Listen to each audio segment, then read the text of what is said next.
sa tingin mo ang pinakamahalaga ay ang pera, nagkakamali ka, sapagkat kapag namatay ka, hindi mo matatala ang kayamanan, hindi mo matatala ang pera, hindi mo matatala ang trabaho. People of Dinmaling, Pangasinan, repent and return to God because Jesus is coming soon.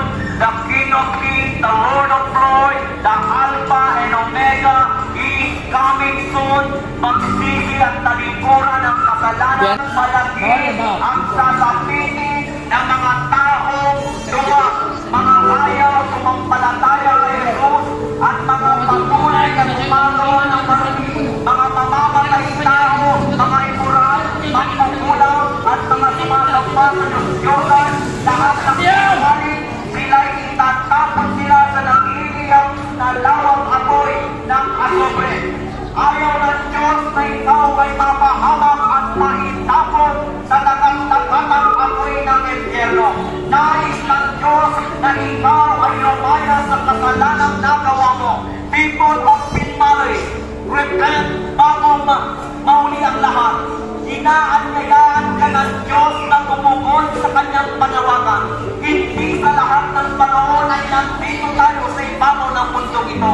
Hindi sa lahat ng oras nandito tayo sa ibabaw ng mundong ito. Kaya habang hindi pa ang lahat, pinadalin mo sa Jesus bilang Panginoon at tagapagligtas ng buhay mo. Kaya habang hindi pa ang lahat, kailangan mo ng talikuran at magsisiyan ang lahat ng kasalanan mo. Ito na ang panahon na magsisi tayo. Kilala ka ng Panginoon. Alam niya kung ano yung mga pinagdadaanan mo ngayon. Kung sa tingin mo ang pinakamahalaga ay ang trabaho, kung sa tingin mo ang pinakamahalaga ay ang kayamanan, kung sa tingin mo ang pinakamahalaga ay ang pera, nagkakamali ka, sapagkat kapag namatay ka, hindi mo matatala ang kayamanan. Meron na ba kayo nakita na matay na dala niya yung ari-arian niya? Meron na ba kayo nakita na matay na dala niya yung sasakyan niya at bahay niya? Wala. Because the Bible says, ipinanganak tayong walang dala, mamamatay din naman tayong walang dala. That is the reality.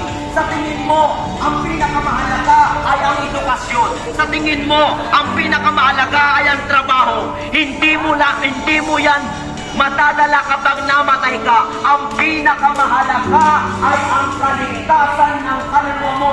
Yun ang pinakamahalaga. Kaligtasan ng ating kaluluwa. Kung nais mong hindi mapahamak ang iyong kaluluwa, sumampalataya ka kay Yesu Kristo na napako sa krus ng Kalbaryo, na siyang umako ng iyong kasalanan. Kasalanan ko, kasalanan mo, kasalanan nating lahat. People of Dinmaling, Pangasinan, before it's too late, repent and return to God because Jesus is coming soon. Darating siya sa oras na hindi natin inaasahan.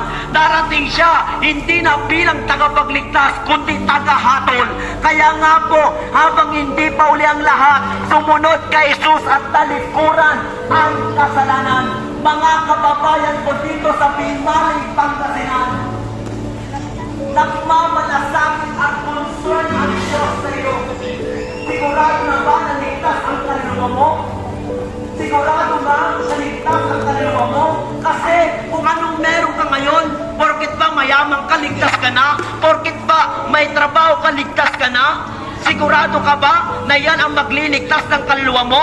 Kahit ikaw ang pinakamatalino, kahit ikaw ang pinakamaraming na pag-aralan, hindi yan ang makapagliligtas ng kaluluwa mo. Hindi masamang magtrabaho, hindi masamang mag-aral. Ang masama kapag kinalimutan natin ang Diyos kasi mapapahamak ang ating kaluluwa.